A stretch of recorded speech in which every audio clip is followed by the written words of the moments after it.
All right, so we're ready to start cooking our cedar smoked lake trout. This is one of my favorite dishes on the meal kit, and I'm excited to get cooking. The first thing we're gonna do is quarter up our bok choy and give it a good wash. I started by peeling off some of the ugly layers of leaves that were on the outside, and I'll save those for vegetable stock.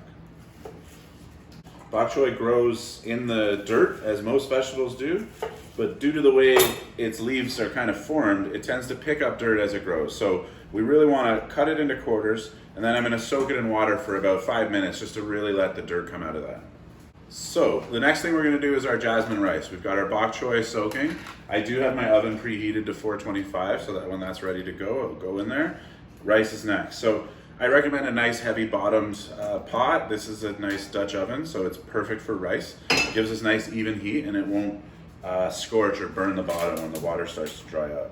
So into the pot will go the rice. This is jasmine rice, really nice fragrant rice. And I'm going to go 1.75 amounts of water. So we had this thing full of rice. I'm going to fill this one and then another 3/4 full of water and get that in there. And then we always season things. So we've got our kosher salt here. I'm going to put about 1/3 of the salt inside. If you are wondering exactly how much salt to put in, the best thing to do is add your salt, give it a stir, and give it a taste. If the water tastes nice and seasoned, then it's perfect. Treat it kind of like a soup broth. So now that that's mixed, I'm going to put a lid on it, and I basically, once this comes to boil, I'll turn the heat down to low and leave it for about 10 to 15 minutes. And we don't want to lift the lid because we want that steam and that heat to be held inside.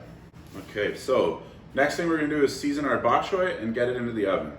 So I've drained it off. Do a really good job draining it off because it can hold all kinds of water in all those different nooks and crannies. And we don't want the water to impede our ability to roast the bok choy. So the next step is to mince the garlic. My favorite way to get minced garlic is to give it a good smash with the back of the knife, and then you're 99% of the way there.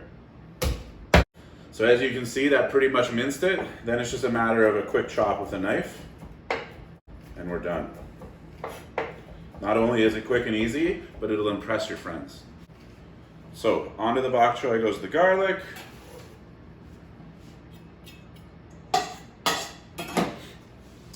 A little bit of our salt. And some olive oil. And then we'll give it a good toss. And we're gonna lay this out on our baking sheet and bake it in the oven. There's lots of different ways to cook bok choy. This is a super easy, super delicious way to do it. So we've got our bok choy seasoned, laid out nicely on a tray. If you're doing a double batch at home, don't crowd the tray too much because all that steam is gonna make it really hard for it to roast. Now it's going in my oven. I've got it set to 425. It should take about 10 or 15 minutes.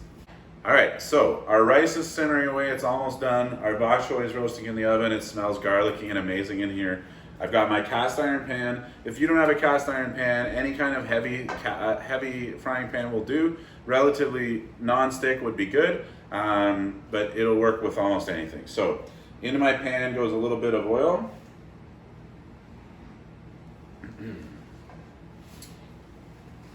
I will just give that a bit of a swirl so it moves around, coats the pan, and then I'm going to add my trout.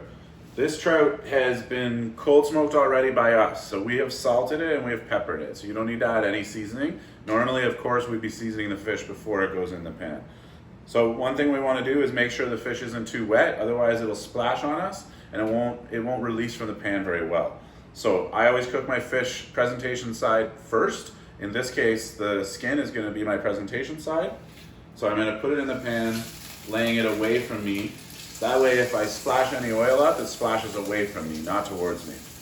So when you're laying things like this in the pan, it's really important to be confident. If you're scared of it and you drop it from up here, we're going to get hurt. So just have some confidence in that you won't get hurt, and if you do get hurt, it won't be too badly. So now that that's in there, I'm going to turn my heat down to about medium-high, and I'm just going to leave it for about 2 or 3 minutes. I'm not going to touch it. I know it's really tempting, but don't touch it because then the skin will stick and it will rip away from the fish. We want to leave it for 2 to 3 minutes. So our trout's roasting in the pan, our rice is almost done. I'm giving our vegetables just a quick turn here, just so they get browned up evenly. They're really caramelizing nicely, as you can see, and that's because I didn't have them overcrowded in the pan, and I made sure that water was drained off. And that's exactly what we want to see. We want to see some of that browning happening. Okay, so the rice, I've just turned the temperature off on it. It is fully cooked and ready to go, so I'm just going to let it sit. My trout has been searing nicely on the skin side for a few minutes now, and it's released from the pan nicely for me. And my skin is very beautifully crisped up. So I'm flipping that over now, and then I'm just going to turn the heat off and let that sit. Now it's time to pull the bok choy out, we'll season it, and then we're going to build our plates. All right, bok choy's out of the oven, trout's just resting, rice is good to go. I'm going to season the bok choy with a little bit of our sesame oil. Sesame oil is a wonderful flavoring oil. Really good flavor, good aromas are going to come off that. You can smell it in here already. And then we're going to hit it with a little bit of these nice toasted sesame seeds. These will be good for a little bit of texture, but they're also good for a little bit of sight. They look beautiful. Now we're just going to build our plate. All right, now it's time to plate. This is a really simple presentation. You guys can obviously do whatever you want at home. I'm going to plate this, what I call 2000s restaurant style, where we build everything up in the center of the plate. So I've got a nice little mound of our beautifully steamed rice. You can see it's just really nice and loose, and all the grains are pulling apart, which is what we want. We've got our lovely bok choy. I'm just going to take 2 or 3 of these guys and just pile them up ever so nicely. And then we'll put our trout, crispy skin. And then finally, our beautiful kimchi. So we make this at the restaurant. Kimchi is just it's Korean sauerkraut. It is the best way to describe it to folks who have never had it. It's a lovely fermented cabbage with lots of ginger and garlic and chilies, and this particular recipe is something we're really proud of and really fond of, and I hope you guys enjoy it. It'll give this dish just the beautiful, spicy acidicness that it needs. Well, that's it, guys. It's time to dig in. Thanks for cooking the Cedar smoked lake trout with me, and from everybody at the Fat Sparrow Group and Chef Nick, thanks for supporting the Fat Sparrow meal kits, and bon appetit. Let's eat.